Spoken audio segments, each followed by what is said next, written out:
আসসালামু আলাইকুম রহমতুল্লাহি ওয়াবারাকাতুহু। সম্মানিত দর্শক, আজ শুভ ৩৬শে জুলাই ওরফে ৫ই আগস্ট ২০২৫। এই দিনটিতে আপনি কেমন আছেন? আর যদি আমার কথা জিজ্ঞেস করেন, আমি বলবো আলহামদুলিল্লাহ। আমি যে কথাগুলো বলি ইউটিউবের মাধ্যমে, যে সমস্যাগুলো যাকে বলা হয় প্রকাশ করার চেষ্টা করি, সেগুলো মূলত জাতীয় সমস্যা। আমার ব্যক্তিগত কোনো সমস্যা নেই। আওয়ামী লীগ জমানাতে আমি ভালো ছিলাম, আমি এখনো ভালো আছি, যেভাবে আমি ভালো ছিলাম আমার শৈশব থেকে এ পর্যন্ত। তো সেই দিক থেকে এই ৩৬শে জুলাই বা ৫ই আগস্ট, এটা ২০২৪ সন কিংবা ২০২৫ সন, আমার ব্যক্তিগত জীবনে এটার ওইরকম কোনো যাকে বলা হয় গুরুত্ব নেই। কিন্তু জাতীয় জীবনে এবং একজন রাষ্ট্রীয় নাগরিক হিসেবে আমার কাছে এর গুরুত্ব অপরিসীম। এমনকি আমার একটি দেহের যাকে বলা হয় অঙ্গ প্রত্যঙ্গের চাইতে গুরুত্বপূর্ণ বেশি। আগে আবার বলে নেই যেন ভুল বোঝাবুঝি না হয়, যে আমার ব্যক্তিগত স্বার্থ যদি ধরেন, সে স্বার্থ সিদ্ধির ক্ষেত্রে ২০২৪ সনের আগস্ট যেভাবে আমার স্বার্থের বিষয় ছিল না, কিংবা শেখ হাসিনার পুরো জমানাটাতে আমার যখন স্বার্থের কোনো সংঘাত ছিল না, আমার সঙ্গে যাদের যে বিরোধ, এটা নৈতিক, বিশ্বাসগত, বাস্তব এবং যাকে বলা হয় জাতীয় স্বার্থ সংশ্লিষ্ট।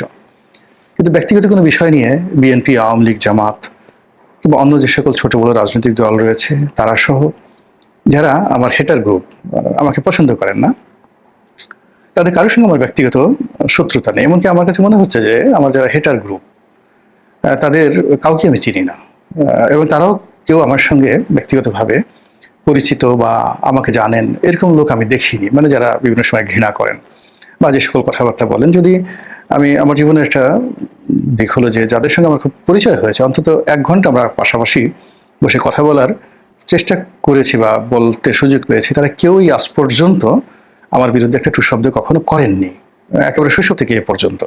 বরং ইতিবাচক দুনিয়া আমার বিরুদ্ধে বললেও আমার যারা পরিচিত জন, তারা কখনো আমাকে ছেড়ে যাননি।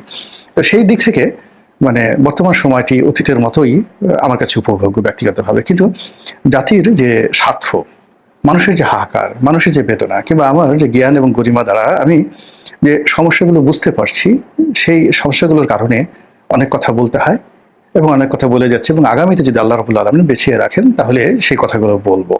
এটা কারোর প্রতি ব্যক্তিগত আবেগ নয়, অনুরাগ নয়। এখন দেখা যাচ্ছে যে বর্তমান ইউনিট সরকারের সমালোচনা করছি, সবাই মনে করছে হয়তো শেখ হাসিনাকে একটা সুযোগ দেওয়ার চেষ্টা করছি। আবার অনেকে হয়তো মনে করছেন যে বিএনপির মনোনয়ন বাগানোর জন্য। মানে মূল ব্যাপারটা হলো রাজনৈতিক পদ পদবি, মন্ত্রী হওয়া, এমপি হওয়া, মনোনয়ন বাগানো, এটা মানুষের একটা স্বপ্ন থাকে, কল্পনা থাকে। তো যে মানুষটি এই কাজটি করেনি, আর যে মানুষটি এই বিষয়গুলো পায়নি কিন্তু তার পাওয়ার খুব আকাঙ্ক্ষা, একবার মন্ত্রী হতে ইচ্ছা করে, তারপর শেষে রাষ্ট্রপতি হতে ইচ্ছা করে। তো এই জিনিসগুলো যাদের মধ্যে খুব প্রবল, তারা মনে করে যে আমরা যারা কথা বলি আমাদেরকে তাদের পর্যায়ে নামিয়ে এনে তারা চিন্তা করে যে এও বোধহয় এরকম তার লোভ লালসা রয়েছে, যার জন্য এই বিষয়গুলো আমি কখনোই আমার কগনিজেন্সে আনিনি। আমি নিজে যেটা নিজেকে স্থির রাখার চেষ্টা করেছি, আমি একজন বাংলাদেশের সার্বিক প্রেক্ষাপটে একজন মধ্যবিত্ত প্রকৃতির বা উচ্চ মধ্যবিত্ত প্রকৃতির ব্যবসায়ী, মধ্যম প্রকৃতির বুদ্ধিমত্তার অধিকারী, জ্ঞান গরিমার অধিকারী। আমার জ্ঞান গরিমা, বুদ্ধিমত্তা বা যা কিছু রয়েছে, যেটাকে আপনি সফটওয়্যার বলতে পারেন, তো সেই সফটওয়্যার আসলে ঠিক এক্সট্রিম পর্যায়ের ওরকম উৎকর্ষতার পর্যায়ে নেই, বার্টন রাসেলের পর্যায়ে নেই, কিংবা ধরুন সেই রবীন্দ্রনাথের পর্যায়ে নেই। কিন্তু একেবারে সমাজ আপনি ফেলে দিবেন, নির্বোধ বোকা হিসেবে আমাকে তুচ্ছ তাচ্ছিল্য করুন, ওই পর্যায়ে নেই, একটা মাঝামাঝি জায়গাতে আল্লাহ রাব্বুল আলামিন আমাকে রেখেছেন। ফলে আমি একে বোকাদের সাথে মিলে যেতে পারি, আবার জ্ঞানীদের সঙ্গে আমার মেলার সুযোগ হয়েছে এই জমানাতে। আমার কাছে মনে হয়নি যে খুব বেশি জ্ঞানী হওয়ার দরকার রয়েছে। আমাদের দেশে যারা সকল খুব বেশি পণ্ডিত ছিলেন, প্রফেসর আহমেদ শরীফ, খুব বড় পণ্ডিত ছিলেন দেওয়ান মোহাম্মদ আজরফ, আসগর ইবনে শাইখ, প্রিন্সিপাল আবুল কাশেম, অধ্যাপক শাহেদ আলী, এরকম যারা ছিলেন বাংলাদেশের নামকরা বুদ্ধিজীবী, জ্ঞানী, দার্শনিক, সাংবাদিক, মোরাললেস সেই ১৯৮০ সন থেকে আজ অবধি তাদের প্রায় সবার সঙ্গেই ঘনিষ্ঠভাবে মেশার সুযোগ হয়েছে। আমার কাছে মনে হয়েছে না, এখানে মধ্যপন্থা অবলম্বন করাটাই বুদ্ধিমানের কাজ।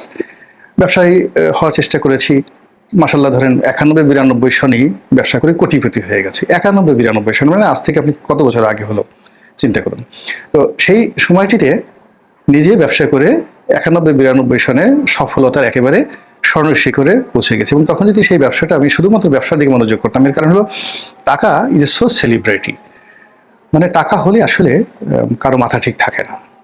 2 নম্বর হলো যে টাকা যাদের আছে তারা সে আপনি আমলা হন, কামলা হন, শিক্ষিত হন, ভাইস চ্যান্সেলর হন, কাউকে টাকাওয়ালারা পাত্তা দেন, ওদের একটা আলাদা অহংবোধ রয়েছে। আর টাকা উপার্জন, জ্ঞান উপার্জনের পরেই টাকা উপার্জন কঠিন, খুবই কঠিন একটা বিষয়। ফলে টাকা উপার্জনে যারা সফল হয় তারা আর কোথাও যেতে চায় না, তারা শুধুমাত্র টাকা উপার্জন করতে চায় আর বাকি সবাইকে কিনতে চায়।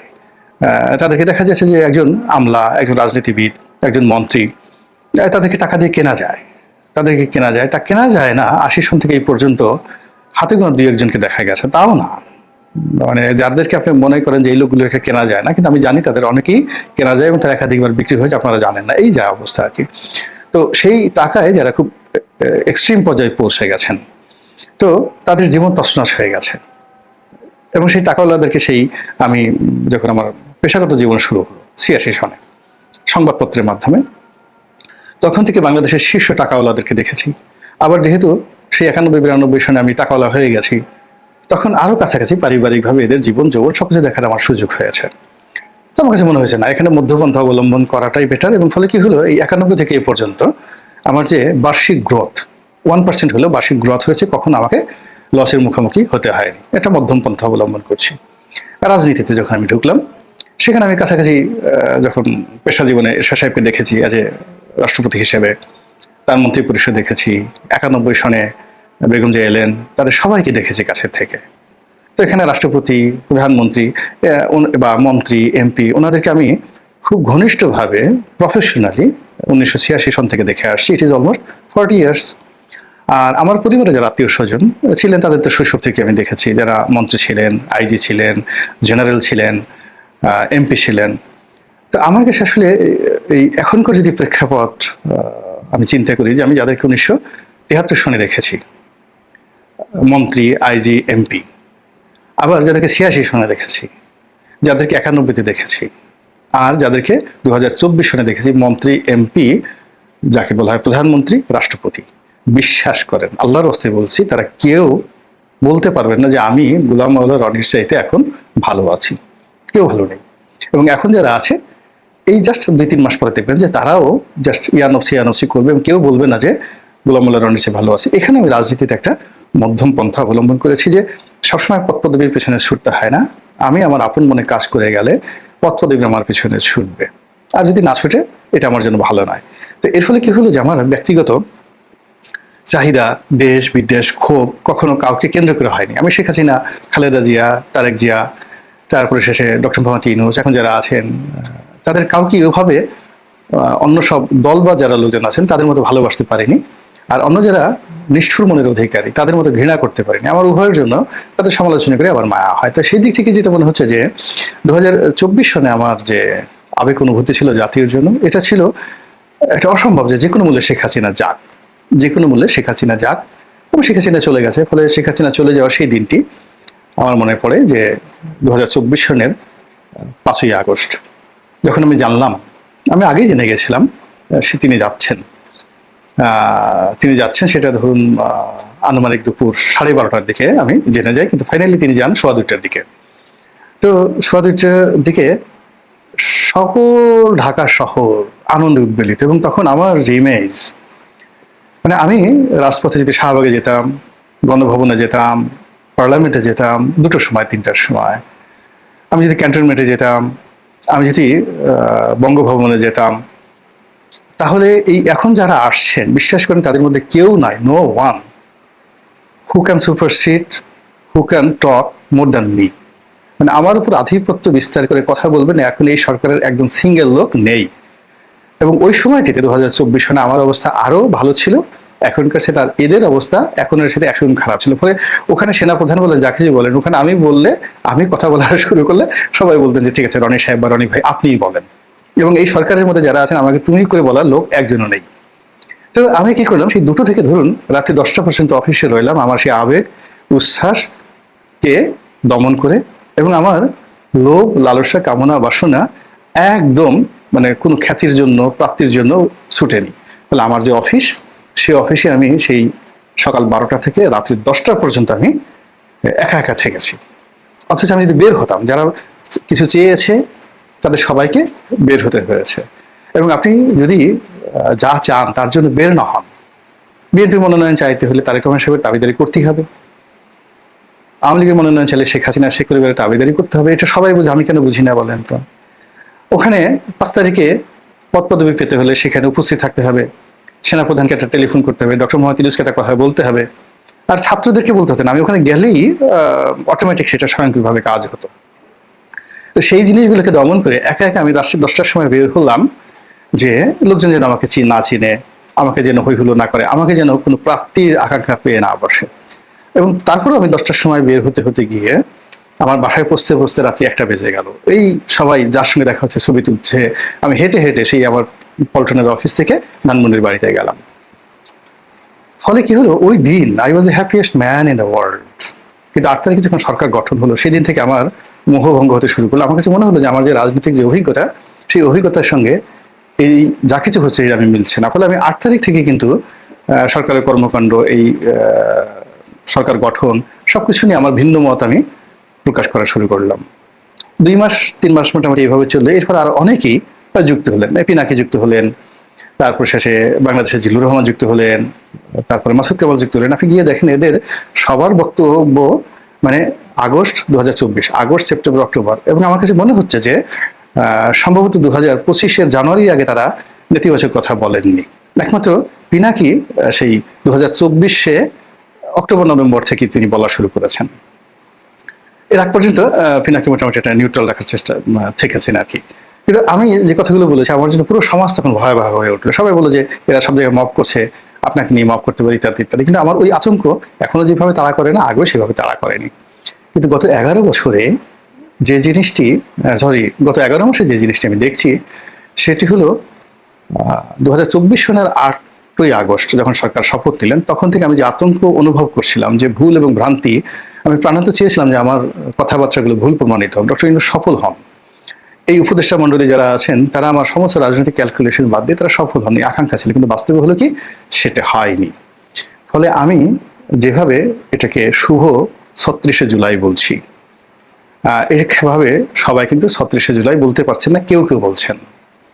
আমি যেভাবে স্মরণ করতে পারছি 2024 সনের 5ই আগস্টে সেই গৌরবোজ্জ্বল আনন্দময় দিনটি, আজকের এই দিনে 99% লোক, 99% লোক যারা এটাকে স্মরণ করতে চান, তারা সে আগের মতো স্মরণ করতে চাচ্ছেন না। আর যারা এই দিবসটি দ্বারা ক্ষতিগ্রস্ত হয়েছেন, আওয়ামী লীগ জাতীয় পার্টির যারা লোকজন, প্রায় আওয়ামী লীগের 35%, অন্যান্য সব মিলে ধরেন অলমোস্ট অ্যাটলিস্ট তো 50% লোক সরাসরি ক্ষতিগ্রস্ত হয়েছেন।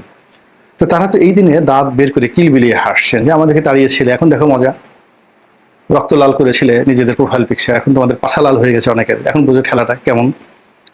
তো এই যে তারা যে হাসাহাসি করছে, এগুলো আমাদের ভালো লাগছে না। আমরা যারা একটা মিডল পন্থা আছে তারা হাসাহাসি করছে, বা এখন যারা ক্ষমতা আছেন তারা 111-এর ভয় দেখছেন, তারা ফাঁসির ভয় দেখছেন, তারা জুলাই আগস্ট সনদ করার জন্য পাগল হয়ে গেছেন যে এটা না হলে তাদের আর কোনো রক্ষা নেই, ইত্যাদি ইত্যাদি। এই জিনিসগুলো যদি কালেকটিভ ওয়েতে সম্মিলিতভাবে জাতির স্বার্থ বিবেচনা করি, তাতে মনে হচ্ছে যে বিশাল একটা স্বপ্নভঙ্গ হয়েছে, বিশাল একটা হতাশার গহ্বর তৈরি হয়েছে, বিশাল একটা ক্ষোভের আগ্নেয়গিরি তৈরি হয়েছে। 15 বছরের যে পুঞ্জীবিত ক্ষোভ, কষ্ট, বেদনা শেখ হাসিনার বিরুদ্ধে ছিল, তা বলতে গেলে একেবারে রুটুভার হয়ে, রুটুভার যারা অঙ্ক বুঝেন তারা তো জানেন যে এটা বহুগুণ হয়ে যায়। তো যেমন 3√3 9 হয়ে যায়, 9√9 9 নং 81 হয়ে যায়। তো ফলে আমরা যে স্কেলগুলো ছিল শেখ হাসিনার জামানাতে, ঘুষ, দুর্নীতি, অনিয়ম, চাঁদাবাজি, রাহাজানি, মারামারি, কাটাকাটি, তারপরে দলবাজি, পরিবারতন্ত্র, এইগুলো এই 11 মাসে যা কিছু হয়েছে, মানে আগের সঙ্গে ওইভাবে তুলনা করলে হবে না, বিকজ মানুষের এক্সপেকটেশন ছিল অনেক বেশি, আর হতাশাগ্রস্ত মন, তারা সঠিকভাবে চিন্তা করতে পারে না। ফলে কি হচ্ছে, এখন এদের একটা কুকর্মকে 100 গুণ বড় করে সাধারণ মানুষ দেখছে। ফলে আওয়ামী লীগের জমানার সব কুকর্ম ধামাচাপা পড়ে গেছে, আর বর্তমান জমানার সকল কুকর্ম এগুলো সবই রুটুভার হয়ে গেছে। মানে একটা হলে একটা দিয়ে গুণ, 10টা হলে 10টা দিয়ে গুণ হচ্ছে, 100টা হলে 100 দিয়ে গুণ হচ্ছে। তো 100 × 100 কত হয়ে যাচ্ছে আপনি চিন্তা করেন। 1000টি হলে 1000 × 1000 ছড়িয়ে পড়ছে চারিদিকে দুর্গন্ধ। আর সেই দুর্গন্ধের মধ্যে যত অবলীলায় আমাদের মধ্যে কেউ কেউ হয়তো শুভ 36শে জুলাই 2025 বা আহলান শাহলান ওয়া 5ই আগস্ট, হে 5ই আগস্ট স্বাগতম স্বাগতম, এই কথা আমরা যেভাবে বলতে পারছি, আম জনতা কিন্তু এইভাবে বলতে পারছেন না। যারা এখন কুশীলব আছেন তারা এই বিষয়গুলো যদি বুঝতে পারেন, অনুধাবন করতে পারেন, মূল্যায়ন করতে পারেন,